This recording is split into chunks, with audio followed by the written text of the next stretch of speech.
Contrary to popular YouTube advice, there is nothing wrong with living a normal and comfortable life. You do not have to feel shame. You do not have to be overcome with guilt.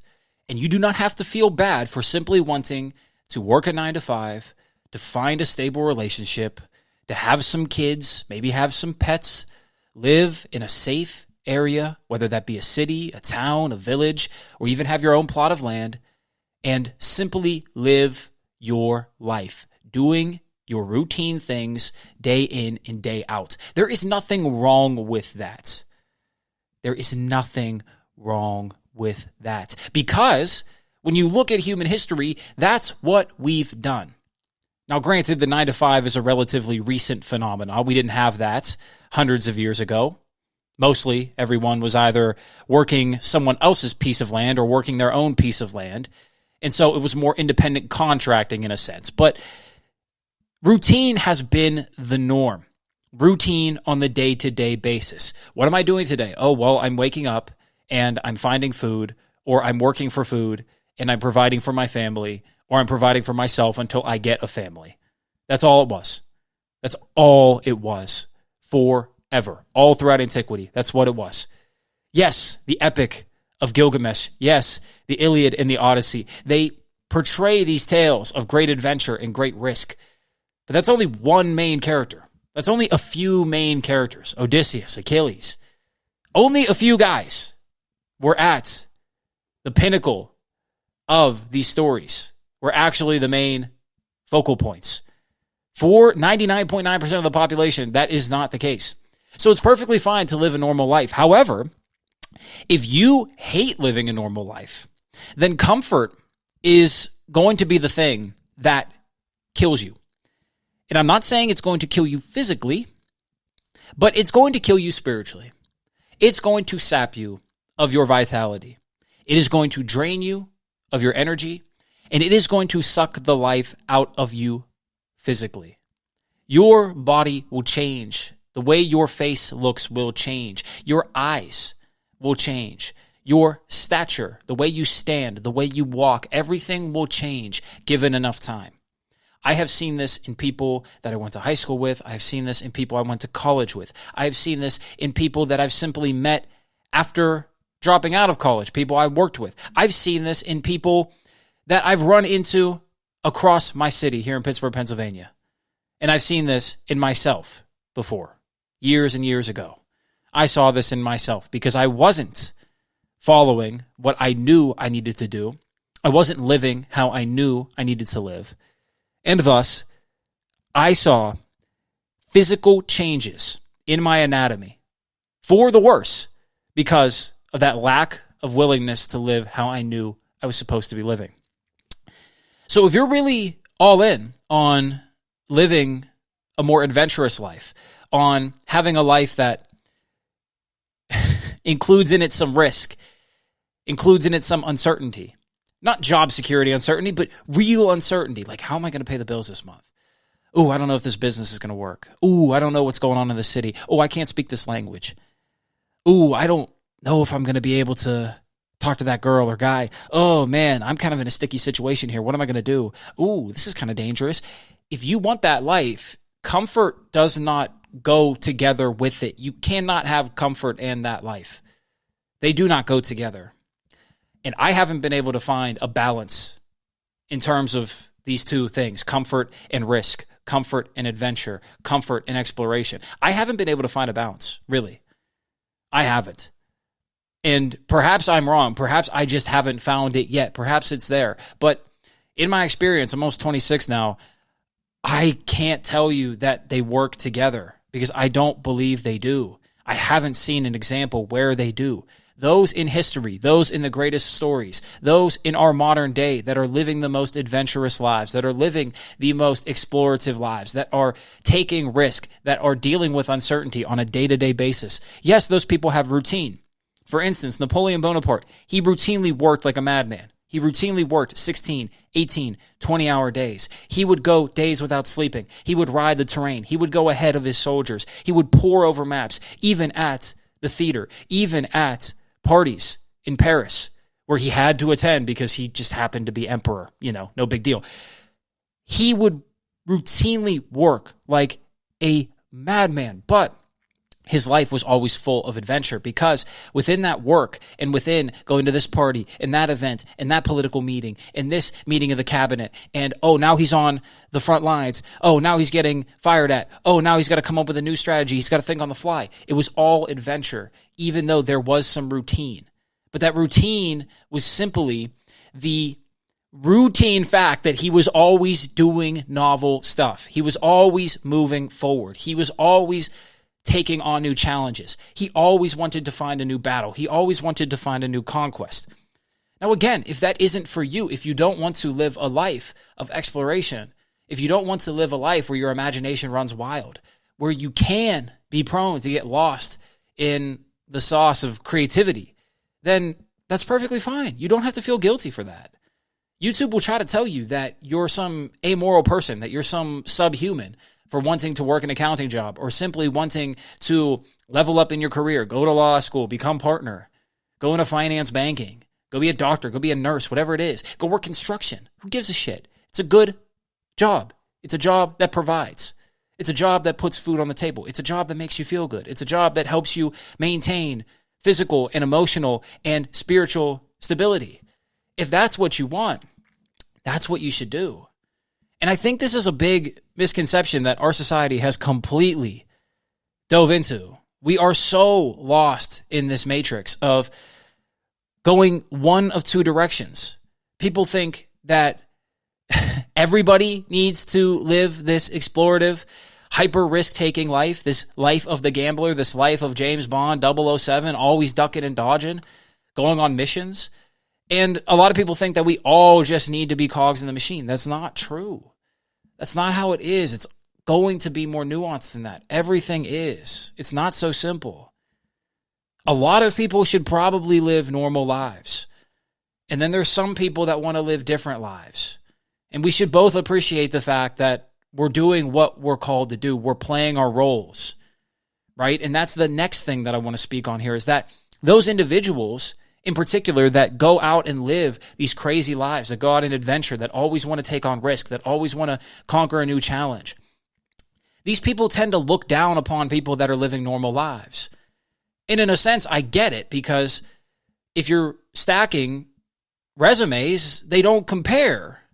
So long as these people are actually achieving things and not just capping on the internet, which is most of them. But so long as they're actually achieving things, yeah, the resumes don't compare, so there is some inequality there, but that doesn't mean spiritually there is. That doesn't mean ethereally there is. That doesn't mean that the primal essence of both people, in terms of spirit, in terms of how God sees you, in terms of how the universe sees you, is different. You're both from the same source, prima materia. And so I think that's where we see a lot of disconnect between these two groups of people, is that these quote-unquote higher men, as Nietzsche would say, look down upon the lower men, the lower women, and think, ugh, scum, ooh, dirty, amoral, lazy. They judge them. And it's like, fair enough, I guess, but that's not really a productive way to go about life. It doesn't help foster a better society. And it also doesn't help foster a better society when you have those quote-unquote lesser men, those lower men and women, and I put that in quotes for a reason, though I'm sure somebody will get all hyped up about it, saying, oh, what the fuck is he saying? No, but these lower men, these lower women, quote-unquote, people that are living normal lives, that are living average lives, that are comfortable, that are stable, that are producing, that are simply existing and doing what they think they are called to do, they will look down upon the people that are trying to excel, trying to take risks, because some of them are envious. Some of them are jealous. And what these two groups don't realize is that you can't have one and also have the other. You have to pick a lane. There is a split here. If you want to live the extreme life, you can, but you're only gonna have extremes. That's it. And that's a lot to sign up for. People think it's not a lot to sign up for. YouTube tells you it's not a lot to sign up for. But it really is. Your mind never shuts off. You're never satisfied. You're always thinking. You can't be satisfied with normal conversation. It always has to be poetic. It always has to be flowery. It always has to have some sort of romantic meaning. There always has to be more. The pursuit never stops. When the legs are tired, the heart is still beating and it wants to keep going. Sleeping is not easy. Even when you're asleep, the dreams terrify you and they keep you awake. And if you're not awake, you might as well be, because they're so damn vivid. You can't get away from them. You can't break from them. They haunt you in your day-to-day. And you try to get them to be manifest in your real life, and you do, but it's not easy. That's the life of the extreme person. It's a lot to sign up for. And on the other hand, it's a lot to sign up for being a normal person too. It is, because you have responsibilities. You have to provide for people. You have to be disciplined. You have to be dutiful. You have to show up on time. You have to work hard. You have to dress well. You have to be polite. You have to act mannered. You have to do all of these things, and you have to sacrifice the potential for extremes. That's a big sacrifice in itself. But nobody on YouTube wants to talk about those things. Nobody on YouTube wants to say that. Everybody wants to say that they can have their cake and eat it too. Well, newsflash, you fucking can't. You can't have your cake and eat it too. And I can tell you that because I never wanted a normal life. And this isn't to say that I'm Errol Flynn or that I am Howard Hughes. No, I'm not. But I simply never wanted a normal life. I never wanted to go to college. I never wanted to get a normal job. I never wanted to rely on a paycheck. I never wanted to be at the whims of other people. I never wanted that. I see my life as too much of a story to do that. I can't do that. And that's my fate. And hopefully, if I live it correctly, I'll end up achieving my destiny. But that doesn't mean I'm better. That doesn't mean I'm good. That doesn't mean I'm more virtuous or righteous or pious. That doesn't mean that I am favored by God. That doesn't mean I should be praised or worshiped. And this is what I can't fucking stand, is that you see all of these people that are living these lives of poetic gesture, grandiosity. They're doing all of these things. They're winning awards. They're making music. They're walking down the red carpet. They're making movies. They're traveling the world. They're taking pictures. They're glamorous. And they allow this worship. They allow this praise. And they allow their egos to inflate like it matters. And also like it's real when it's not. Because the truth of the matter is that it doesn't matter which path you pick. We're both dying and we both bleed. And if you get popped in the face, it's going to hurt. Just like if I get popped in the face, it's going to fucking hurt. A liver shot feels the same to me as it feels to somebody else on the other side. That's the truth of the matter. And this is what I believe we need to instill in terms of our society at large. I don't think there's an issue with inequality. I think there's an issue with massive inequality. I think there's an issue with the bottom portion of society not being able to pay bills. I think there's a massive issue with people at the bottom not being able to raise their kids properly. I think there's a massive issue with people at the bottom having to live in fucking slums or on the street. I think there's a massive issue with having to wear clothes 4 or 5 times during the same week, having to eat shitty food, not being able to pay the fucking water bill. I think there's an issue with that. But so long as you meet the basic necessities, I don't think there's anything wrong with inequality. To be quite frank, I don't think anybody else does either. I think people love inequality. I think people love it because they wish, at least some of them, and they hope that one day they're on the other side of it, that they get all of the spoils. The 80-20 rule.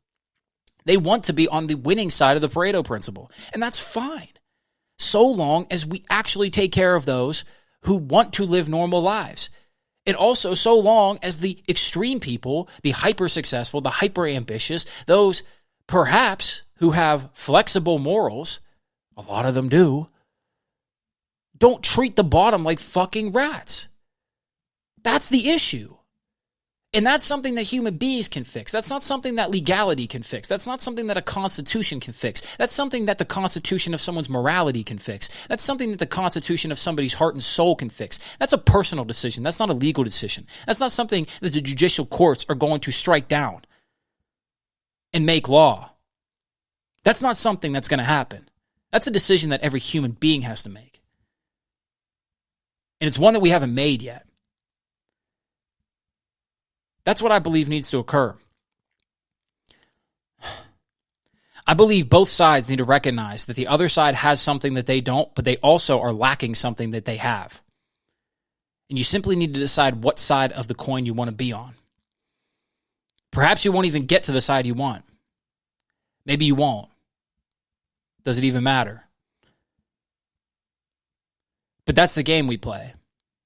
It's not fair, but it's perfectly just. And I don't know how else to put it. Let me know what you think in the comments below. This is the New Da Vinci. I'll see you in the next episode.